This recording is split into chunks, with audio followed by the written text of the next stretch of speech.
बिस्मिल्लाहिर्रहमानिर्रहीम। अस्सलाम वालेकुम। डार्स किचन में आज आपके साथ मैंगो की चटनी की रेसिपी शेयर करूंगी जो बहुत ही टेस्टी बनती है। तो मेरे लॉन में मैंगो ट्री लगा हुआ है, तो वहाँ से कुछ मैंगो तोड़ेंगे और उसकी चटनी बनाएंगे। मेरा दूसरा चैनल है RM गार्डन, तो उस पर मैंने मैंगो ट्री की केयर के बारे में शेयर किया हुआ है, तो काइंडली आप उधर ज़रूर विज़िट कीजिएगा। तो चलें चटनी बनाना स्टार्ट करते हैं। 2 किलो मैंगो लिए हैं जिनको अच्छी तरह वॉश कर लिया है। तो अब इसको पील कर लेंगे। सारे मैंगो का छिलका उतार देंगे। ये देखें, मैंगो ना ही पका हुआ है ना ही ये कच्चा है। ये खट्टा मीठा मैंगो है, पूरी तरह पका हुआ नहीं लिया, कच्चा पक्का मैंगो है। तो इसको छीलने के बाद इसके सारे स्लाइसेस कर लेंगे।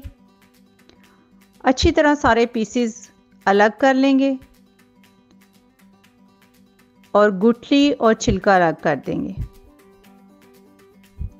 पहले जो मैंने आपके साथ रेसिपी शेयर की हुई है वो पूरे कच्चे आम की रेसिपी थी और उसको मैंने डिफरेंट तरीके से बनाया था। आज जो बना रही हूँ तो ये मैंगो कच्चे पक्के मैंगो हैं और रेसिपी भी फ़र्क है। दोनों तरीके से ही बहुत ही मज़े की चटनी बनती है। इस तरह छोटे छोटे से पीसेस कर लेंगे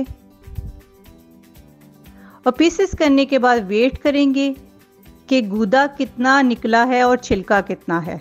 उसी हिसाब से बाकी चीज़ें इसमें शामिल करेंगे। ये देखें, अब मैंने वेट कर लिया है तो 1 kg इसके अंदर से गूदा निकला है और 1 kg ही छिलका और गुठलियाँ निकली हैं। तो उसी हिसाब से हम इसमें चीज़ें शामिल करेंगे। 2 कप पानी जो मैंने मीडियम फ्लेम पर रख दिया है और पानी गर्म हो चुका है। अब इसमें 1 टीस्पून नमक शामिल कर देंगे और जो गूदा रखा हुआ था साइड पर वो अब इसके अंदर शामिल कर देंगे। सारा गूदा इसमें शामिल करेंगे और अच्छी तरह इसको मिक्स भी कर लेंगे। देखिए कितना खूबसूरत लग रहा है और ना ही ये कच्चा है ना ही ये पक्का है। और इसको अच्छी तरह हमने गलाना है। इसको ढक के रख देंगे ताकि ये गल जाए। पूरी तरह ढक्कन नहीं दिया क्योंकि अगर पूरा ढक्कन देंगे स्टीम बनेगी तो फिर पानी बाहर की तरफ आ जाएगा, इसलिए थोड़ा सा ढक्कन हटा के रखा है। इसको पकते हुए 10 से 15 मिनट हो चुके हैं और चेक कर लें अगर गल चुकी हैं, पीसेस सारे गल चुके हैं तो फिर बाकी चीज़ें शामिल करेंगे। अब इसमें 1 किलो चीनी शामिल कर देंगे। पानी हमने बीच में ही रहने दिया है, पानी नहीं निकाला, उसी में हमने सारे मैंगो के पीसेस पकाए हैं। 1 किलो चीनी डालने के बाद अच्छी तरह मिक्स कर लेंगे क्योंकि जितनी ये पीसेस गल चुके हैं अब चीनी डालने के बाद ये नहीं गलेंगे। तो कोशिश करें, अगर आपने थोड़े खड़े रखने हैं मैंगो के पीसेस तो ठीक है, आप ज़्यादा ना गलाएं। अगर पूरी तरह आप गलाना चाहते हैं, चटनी बनाना चाहते हैं, क्योंकि चटनी है मुरब्बा नहीं है, तो गले होने चाहिए। तो भुना हुआ ज़ीरा है 1 टीस्पून, वो डालेंगे और 1 टीस्पून काली मिर्च पाउडर है। ज़ीरा भी मैंने कूट लिया था।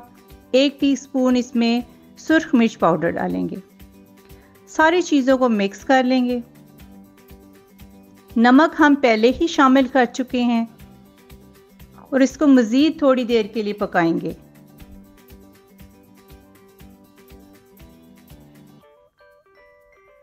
जब तक ये गाढ़ा नहीं होता, मगर बहुत ज़्यादा इसको गाढ़ा नहीं करना। अब इसमें सिरका शामिल कर देंगे। आधा कप सिरका शामिल करने के बाद 2 से 3 मिनट इसको मज़ीद पकाएंगे। सिरका इसलिए शामिल कर रहे हैं ताकि चटनी ख़राब ना हो। आप इसको लंबे टाइम के लिए रख सकते हैं, फ्रिज में रखें और ये 2 साल तक बिल्कुल ठीक रहेगी। इसको 3 से 4 मिनट पकाया था। इसको बहुत ज़्यादा गाढ़ा नहीं करना क्योंकि रखने के बाद ये खुद ब खुद गाढ़ी हो जाती है। अभी आपको ये पतली सी नज़र आ रही होगी, मगर नहीं, ये बाद में गाढ़ी हो जाती है। अब इसमें 4 मगज़ डालेंगे, 1 टेबलस्पून। अगर आप डालना चाहते हैं, वरना आप स्किप कर दें। तो मैंने इनको वॉश कर लिया था, उसके बाद इसमें शामिल किए हैं। एक दिन मैंने इसको फ्रिज में रख दिया था। ये देखें, अब चटनी की शक्ल भी फ़र्क हो गई है और ये गाढ़ी भी हो चुकी है। उसी दिन मैंने इनको जार्स में नहीं डाला था, अगले दिन आपको दिखा रही हूँ कि अगले दिन इनको डालूंगी। जार अच्छी तरह वॉश करने के बाद स्टरलाइज कर लिए थे, खुश्क कर लिए थे, पानी नहीं होना चाहिए इनमें। तो अब इनमें चटनी डाल दूंगी। चटनी बहुत ही मज़े की बनी थी। आप इसको सब्जियों के साथ खा सकते हैं। करेले, भिंडी के साथ मीठी चटनी बहुत अच्छी लगती है। मेरी फैमिली तो इसको बहुत इंजॉय करती है। आप इसको ज़रूर ट्राई करें और मुझे इसका फीडबैक दें।